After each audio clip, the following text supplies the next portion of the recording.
And welcome back to this week's episode of the Broken Kid Podcast. Today we're going to be talking about the one, the only Luigi. Now, if you think we're going to be talking about Luigi as in the play character from Mario and Luigi, or the movie Mario and Bros, or whatever the hell it's called, we're not going to be talking about that Luigi. We're going to be talking about a different Luigi. We're going to be talking about the Luigi that unfortunately every girl can't stop talking about, even though it's been several months since he killed someone. Now, my hate isn't on him killing somebody.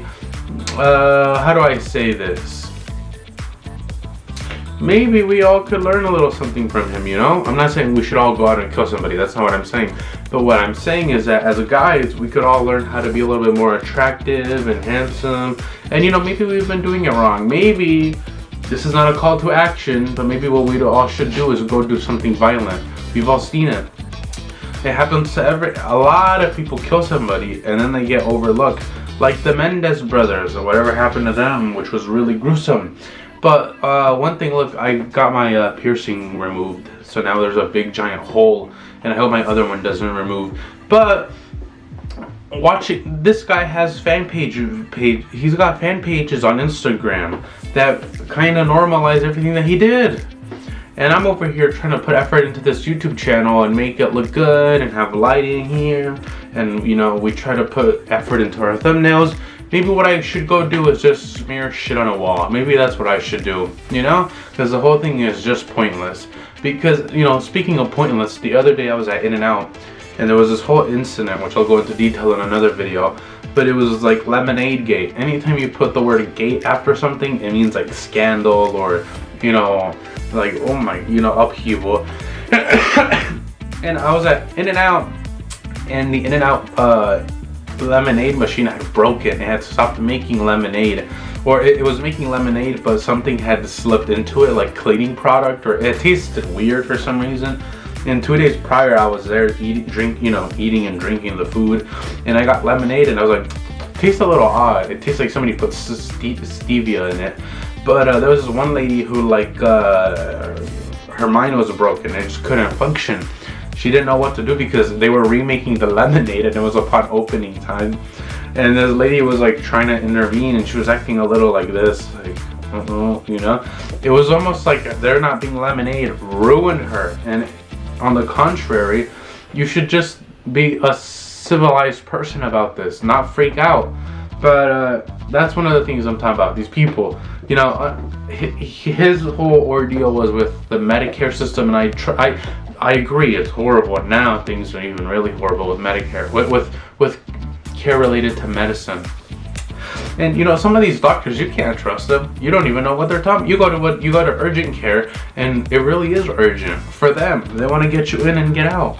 And you go into with this notion of you're gonna get help, and these doctors don't ask you, do you feel like I helped you with your problem? They kind of, or you go to the primary health care I go to is I'm on a sliding scale, which practically means you're too poor to get a good, real doctor. And even some of these doctors are really bad. But what he's saying is not entirely wrong. If anything, it's probably all truth. Because I was at CVS and the dude was telling me about how he doesn't trust vaccines. And about a week prior to that, I had taken my mom to get a vaccine, 2 of them. And then, she was in the hospital a week later for 3 days for some mysterious condition that we now have the name of. But, don't take vaccines. You're probably better off getting a blowjob from a glory hole in some Vegas gas station, And you're better off getting HPV 1, 2, or whatever the hell. But, he was telling me that he doesn't trust. This is a pharmacist, not that he's a doctor necessarily, but he knows the lingo of a lot of the stuff. And this man was telling me that he doesn't have faith in the vaccines. And it wasn't like they cause autism. It was like, no. They're not treated. They don't always go through proper. I'll say it. He believes that there's something more suspicious going on. Not that they cause autism, but simply that we don't know what's in them, and that they don't have enough time to test them.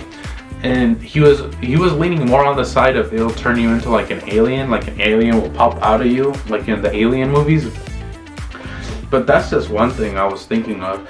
But no, we all could be a little bit more like him in the sense that maybe we could all. How is this guy able to go to the? How is this guy able to look like a runway model for Calvin Klein while he's in jail eating? He might be getting really good food. Now look, at first I didn't like the guy because I thought he was stealing all of our women, and now I'm like, you know, you look at the videos and you look at like the propaganda, but you look at some of these Instagram pages and the way they're edited to promote this man, and you start to see why people like him. He really is a martyr. But nobody wants to say that. A lot of people who are against him don't want to say that. But of course, you know, I want to go get my daily In-N-Out burger. But it's so horrible because, you know, no one can find a job. Healthcare is so expensive, and people are hating on him. If you have a lot of money let's say you have a lot of money, just because you have a lot of money doesn't mean you want to pay for something expensive when it could be cheaper. Like, you're lucky that you can afford it. But like, that lady couldn't afford to wait 5 minutes or 20 minutes for the lemonade to be remade, and that's less dire than what this guy did. What he was suffering was more. But obviously he's got a catalog of great fashion choices. I don't, and I don't think I ever will. I don't strive to be like him, but I see the appeal. And the upsetting part is that, well, not upsetting, good for him. I hope he's doing well. I hope he gets out, you know. Now they're in the talks of making a movie with one of the Franco brothers. I think it's Dave Franco. Which, if they do, forget it. Every theater, whenever they show that movie, is gonna be like a goddamn aquarium. Every woman in there is gonna be wet. There's gonna be like no straight guys in there. But imagine. I mean, it's not a very climactic. It wouldn't be a climactic movie because it's not like he has a history of killing. He only took that one guy down. But no, you just think about it, and he's right. That being said, I think this is a wrap for this week's episode, and I hope to see you guys next time. Thank you.